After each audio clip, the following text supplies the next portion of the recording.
A pleasure to meet all at last, and welcome back to HJN Super Foam Flying. And now today, let's get on with the loadout pack once again. I've talked about the Technician before, I've talked about the Quad Fire, and now let's get on to the smallest portion of it, as well as the smallest blaster ever released in the Super line, the Ace SD1.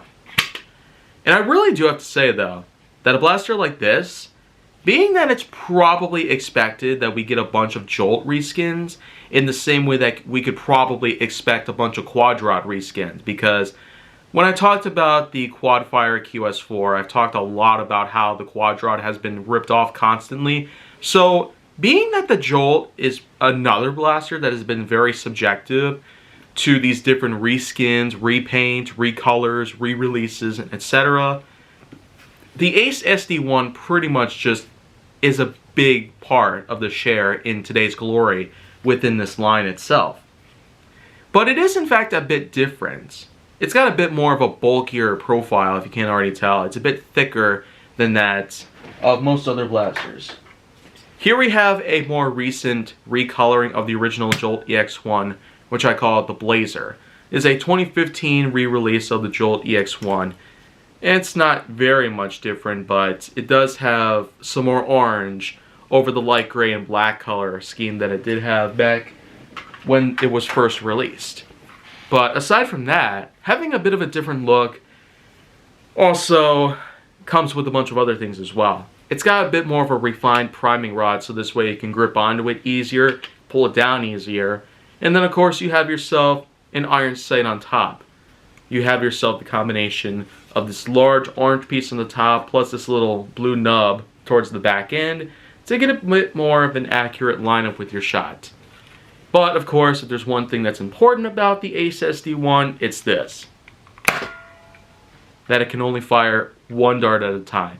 So you'd have to go onto the battlefield constantly to pick up new darts, especially if you're wanting to reload quickly.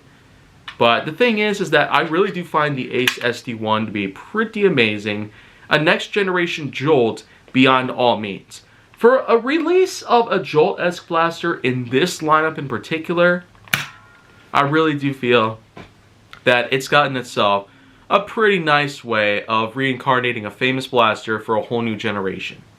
But above all things that I've ever talked about when it comes to Nerf, the Ace SD1 probably does not hold as much significance as the Jolt EX1, nor its many colorations that have been released so far, including the Null, the Blitz, and then of course there was a Rebel version which is called the Knockout. But I do feel like the Ace, being a much more recent variant, probably still needs some more time before everybody can probably get on it and agree that it might just be a Jolt that could be better than any other Jolt-esque blasters we've seen so far. And so I do feel like that could be done, but let's not forget the fact that I still got a lot more where that came from. And if you want to see more, go down to my channel, then make sure that you like, subscribe, comment, follow me on social media, and stay on the Hollywood side.